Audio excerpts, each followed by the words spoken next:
All right, Chapter 22 overview. This is Public Relations 1900 to present.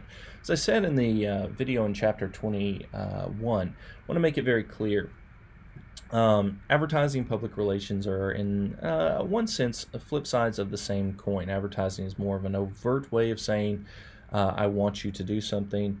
Public relations is a more covert way, perhaps, of creating an advantageous way or an advantageous environment for product, service, candidates, so forth and so on.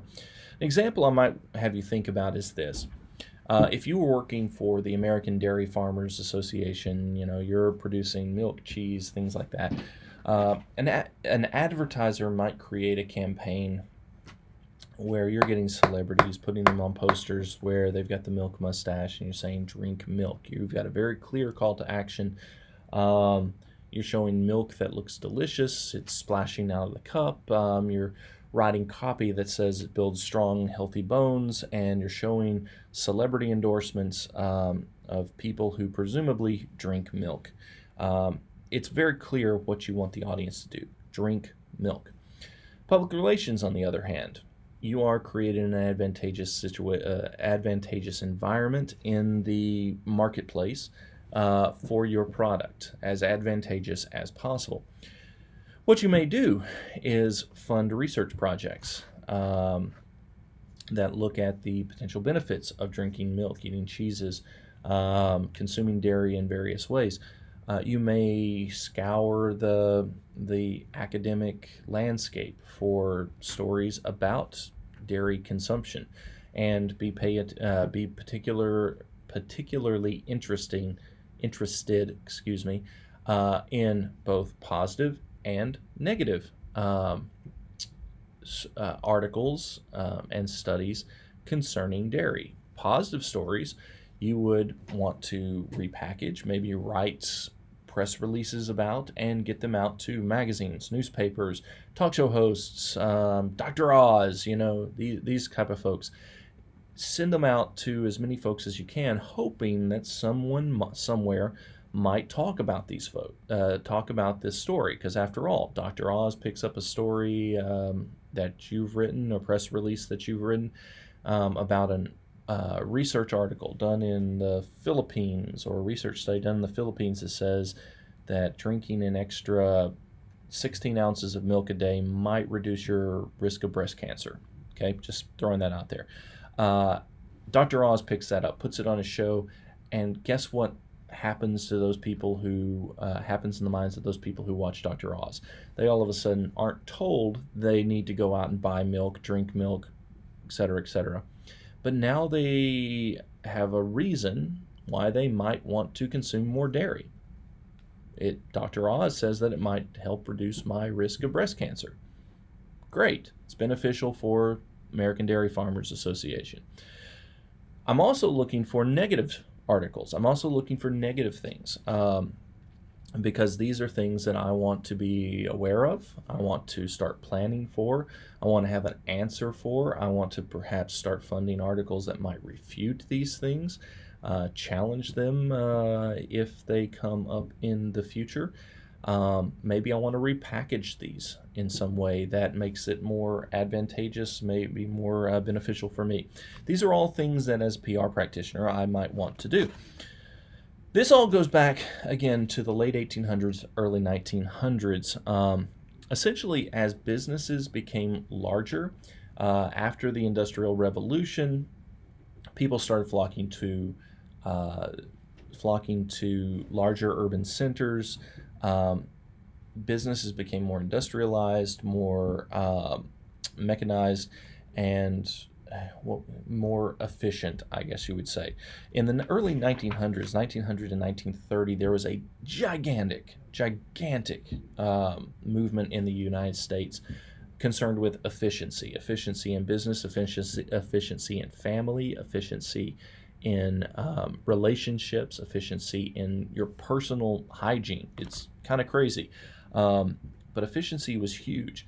And moving into urban centers, having very efficient families, working for the good life we talked about previously, even going to magazines, newspapers, tabloids, etc., etc., etc., trying to figure out what is the good life supposed to be and how might I be able to attain it.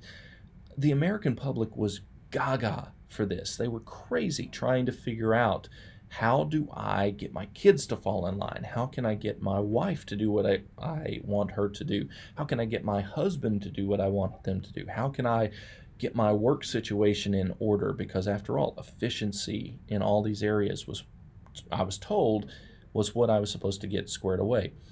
And this gave an opening for advertisers and gave an opening for basically businesses to really leverage this movement.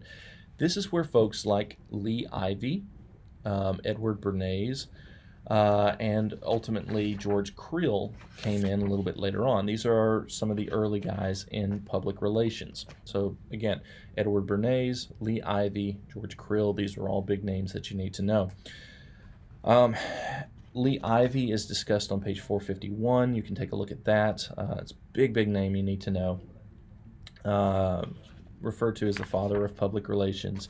I've posted a document that you can take a look at about Lee Ivy and kind of some of his early education, his kind of ideas concerning public relations. But you know, some of the things that occurred at this time, there were marches.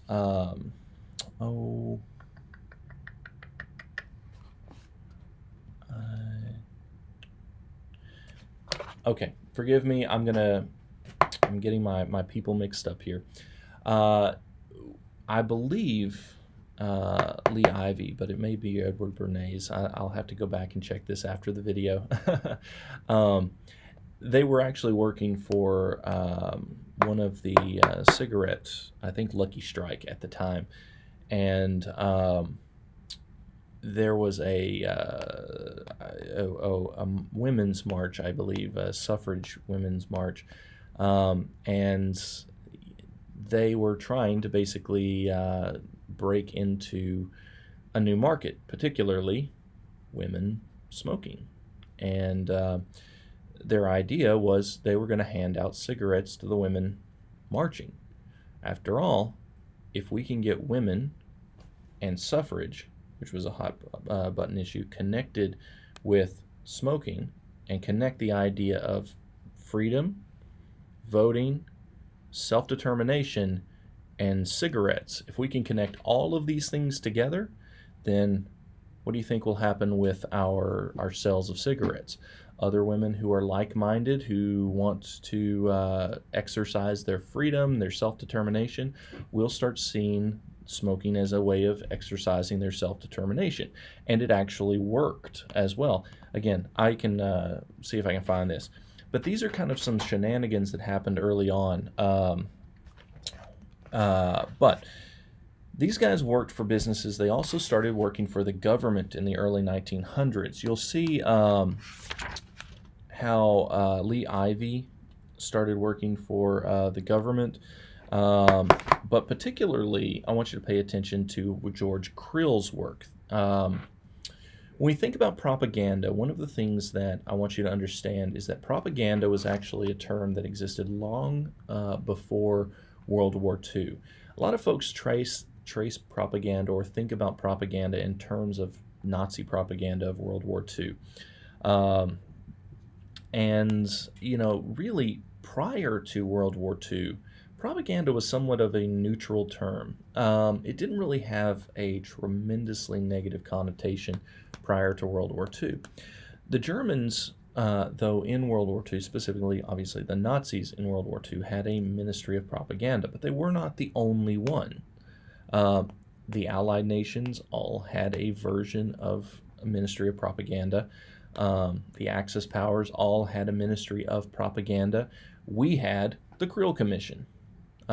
This was our ministry of propaganda. They basically handled that within our our nation. So on page 454 and following, I know this is getting a little bit long, so I'm going to try and wrap this up.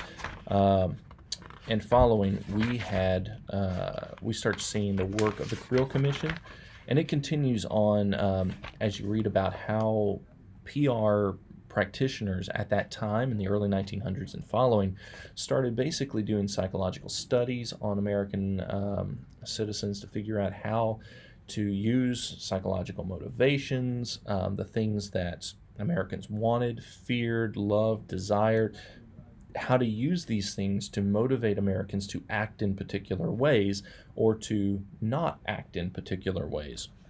And this continued on through World War I, Great Depression, into World War II, and then worked in conjunction with advertisers to create some of the most iconic ad campaigns and PR campaigns that, I mean, you guys probably still know today.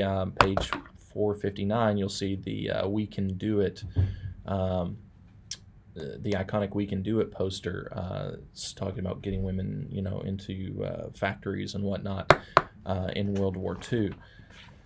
So pay attention to basically how all of these are connected, how the studies that were done on Americans and how PR practitioners at the time basically learned how to academically and systematically study what motivates individuals and then leverage those things to motivate and move individuals in particular ways. And then I want you to think about how that is still done today. There's some examples as we go on of how these were used, some case studies, some discussions of how PR was applied in political campaigns. So obviously important to look at with Reagan, Truman. So big thing I want you to pay attention to here is, again, how was it applied historically, and then think about how these things can be applied today, all right? How these principles, how the research, how do you suppose these concepts that were developed in the early 1900s all the way through 1950s, 1960s, 70s, how do you think they're being applied today is something I would ask you to consider. Okay, I know it's been a little bit long, so I'm going to shut it off here. If you have any questions, comments, or concerns, as always, give me a call, and I will answer those as quickly as I can. Bye.